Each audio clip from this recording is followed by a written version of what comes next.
میں نے ہر بار اس سے ملتے وقت اس سے ملنے کی آرزو کی ہے. ملتے وقت ملنے کی آرزو. میں نے ہر بار اس سے ملتے وقت اس سے ملنے کی آرزو کی ہے اور اس کے جانے کے بعد بھی میں نے اس کی خوشبو سے گفتگو کی ہے. میں نے ہر بار اس سے ملتے وقت اس سے ملنے کی آرزو کی ہے اور اس کے جانے کے بعد بھی میں نے بیٹے نکالا نہیں. نکالی ہے نا یہی ہے. ارے یار یہ نہیں ہے نا. آپ نے جو کہی تھی وہی وہ کہیں تو جو مانگ رہے ہیں لوگ کہہ رہے ہیں آدمی کون سی سمجھے نہیں آپ. یہ مانگ رہے ہیں کیا کہا تھا نکالی گا تم نے بیوقوف آدمی. ارشاد. Assalamu alaikum. This is BBG Vinagoindi with a new episode of Writer on the Road. تو دوستوں میں بات کر رہی ہوں جان ایلیا کی. تو جان ایلیا کے بارے میں ایک ہی چیز جس کا میں ذکر کرتی چلوں وہ یہ کہ کبھی بھی ایک بات کا خصوصی خیال رکھیں کہ کسی بھی شخص کو ایک سانچے میں ڈھال کر نام دے دینا شاید اس کے وسیع احاطے معنی اور پیمانے تک نہ پہنچنے کی حال ہوتی ہے. اور ہماری فتح تب ہے جب ہم ذہن کے خیال اور انسانی جسم کے ذرات کے درمیان پیدا ہونے والی طاقت کے سرچشمے کو سمجھ پائیں. ایسی صورت میں اس کے خیال سے رابطہ ہونے لگتا ہے اور پھر دلوں کے رابطے پسندیدگی سے محبت میں بدلنے لگتے ہیں. بھائی جان جان ایلیا جن کا اصلی نام سید جان اصغر تھا. میری عقل و ہوش کی سب حالتیں میری عقل و ہوش کی سب حالتیں تم نے سانچے میں جنوں کے ڈھال دی. میری عقل و ہوش کی سب حالتیں تم نے سانچے میں جنوں کے ڈھال دی. کر لیا تھا میں نے عہد ترک عشق کر لیا تھا میں نے عہد ترک عشق تم نے پھر باہیں گلے میں ڈال دی. واہ واہ واہ. 1957 میں جان ایلیا نے اپنے خانوادے کے ساتھ انڈیا سے ہجرت کی اور کراچی شہر کو اپنا مسکن بنایا. نوجوان ایلیا نے اس وقت اس تقسیم کو دل سے قبول نہیں کیا تھا. اس دور میں وہ کمیونسٹ آئیڈیالوجی پر یقین رکھتے تھے.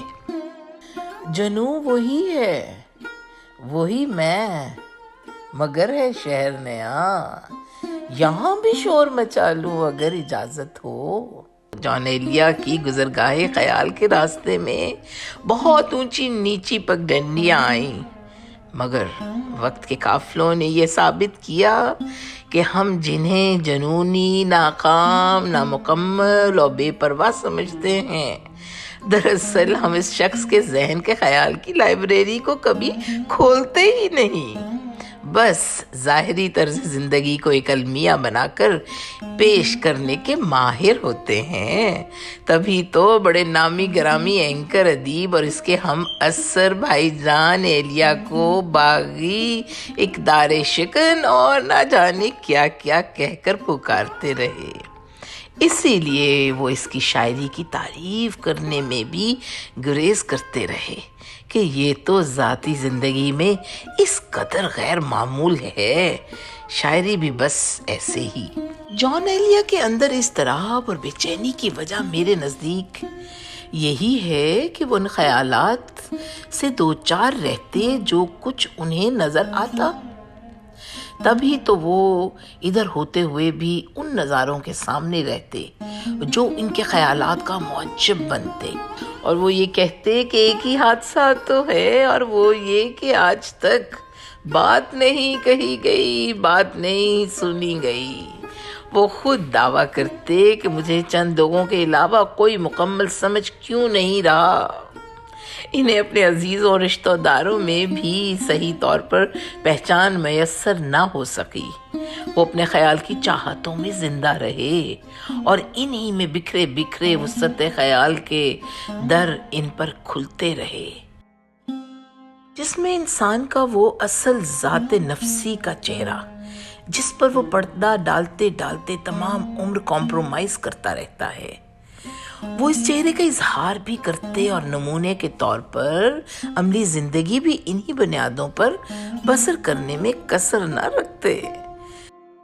14 دسمبر 1931 کو امروہہ کے علمی اور ادبی گھرانے میں پیدا ہونے والے حساس طبیعت کے بچے کو جب ہجرت سے دوچار ہونا پڑا تو اس کے واضح اثرات ان کی شاعری کے اظہار میں نظر آنے لگے، اور وہ کہتے سب سے پرامن واقعہ یہ ہے آدمی آدمی کو بھول گیا۔ وہ محبت کے جذبوں کو جس طرح اپنی شاعری کے مضامین میں نمایاں کرتے، اس کی مثال منفرد ہے۔ وہ روایتی اردو غزل شاعری کے آہنگ میں نہیں رہے، نئے تجربے کیے۔ انہوں نے اپنی ذات، اپنے خیال کے رچاؤ کو بہت سادہ زبان میں معصومیت سے پیش کیا۔ ان کی شاعری میں رجائیت، انا پرستی، تضادات اور نا امیدی کی جھلک نمایاں رہی۔ وہ محبوب کے ناز و نخرے اٹھانے سے زیادہ اس کو بے وفا کہتے اور خود پسندی کے نشے میں ڈوب کر کسی بھی نتیجے کے لیے تیار رہتے۔ ان کی تخلیقی قوتوں پر یہ رویہ اثر انداز ہوتا جو ان کے ہم عصر شعراء سے بہت مختلف رکھتا۔ مجھ کو عادت ہے روٹھ جانے کی، آپ مجھ کو منا لیا کیجئے۔ وہ یہ بھی کہتے ہاں یہ ٹھیک ہے میں اپنی انا کا مریض ہوں، آخر میرے مزاج میں کیوں دخل دے کوئی۔ شاعری کے علاوہ اگر ان کے روزمرہ کی زندگی پر روشنی ڈالی جائے تو ان کی گفتگو بے ساختہ اور تخلیقی رہی۔ وہ اپنی ذہنی کشمکش سے الجھ جاتے تو ان سے چھٹکارا حاصل کرنے کے لیے بھی وہ نئی کیفیات اور روایت پسندی کی راہ اختیار کرتے، حتیٰ کہ مشاعرہ پڑھتے ہوئے پہلے اور دوسرے مصرے کے درمیان طویل وقفہ لیتے اور خواہش کرتے کہ کوئی تو مصرع اٹھائے۔ ان کی گفتگو کے ہر جملے اور ادا پر حاضرین داد دیے بغیر نہیں رہتے تھے۔ اس اظہار میں اصل جان ایلیا سامنے آتا، جس کے ذہنی افق پر تہذیبی، تاریخی، تمدنی علوم کی چھاپ تھی۔ جان کا حلقہ احباب وسیع تھا، جن میں شاعر، عالم اور ادیب تھے۔ ان کے احباب ان پر جان و دل سے فدا تھے۔ جان بھی یاروں کے یار تھے، ان سے مل کر اپنے دل کے کرب بھول جاتے۔ سو ایسی محفلوں میں ادب پر گفتگو، سیاسی بحثیں اور شعری نشستیں ہوتی۔ ان کے احباب انہیں حبیب کہتے اور اس پر فخر کرتے۔ جان بھی اپنے احباب کو جانی، یار، جان، میاں جیسے بے تکلفانہ الفاظ سے مخاطب کرتے۔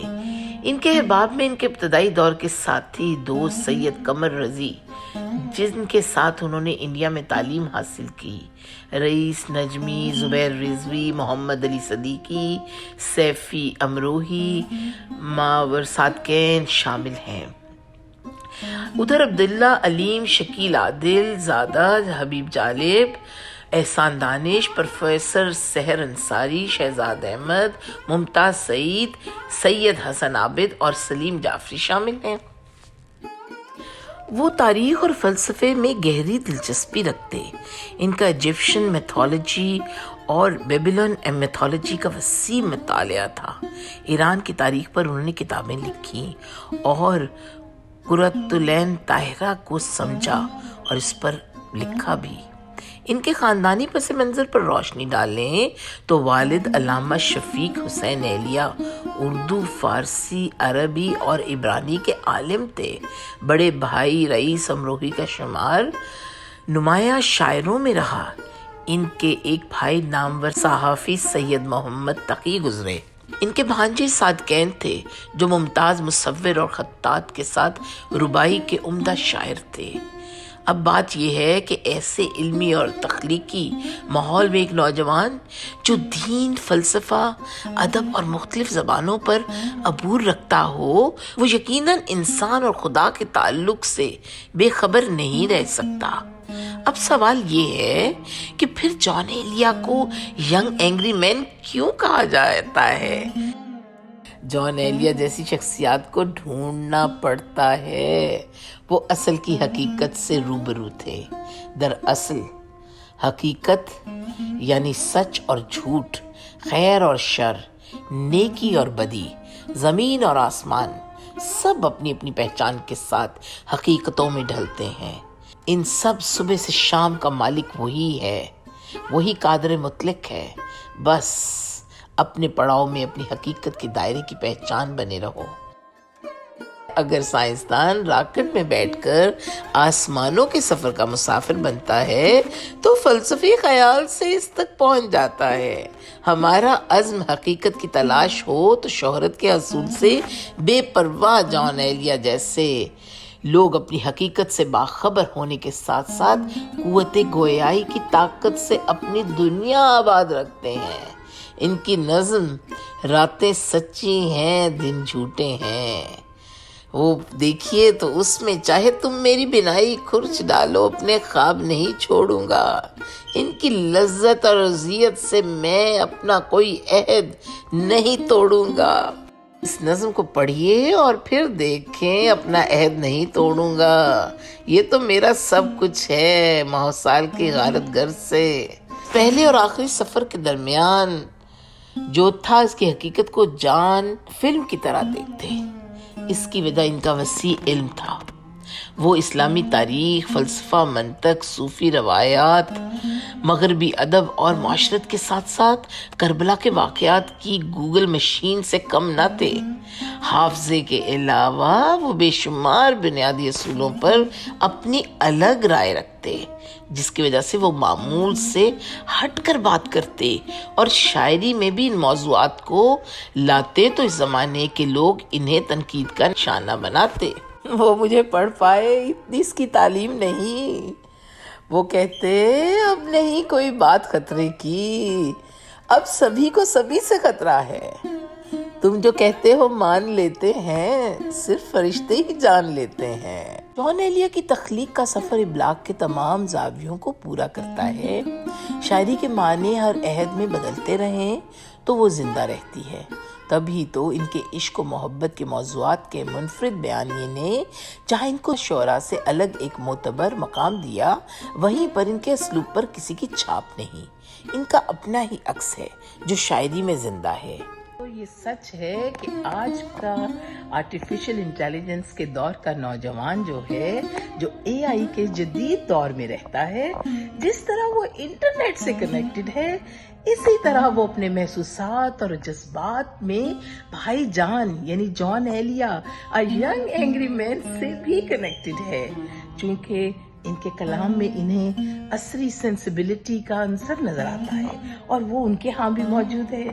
جان ایلیا جو اس دور میں ایک ینگ اینگری مین تھا، آج کے دور کا سکسیسفل ینگ مین ہے۔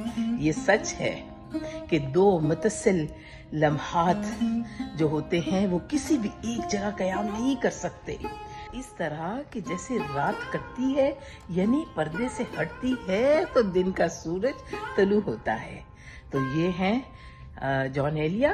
کل آپ سے ایک نئے ادیب سے ملاقات کراؤں گی۔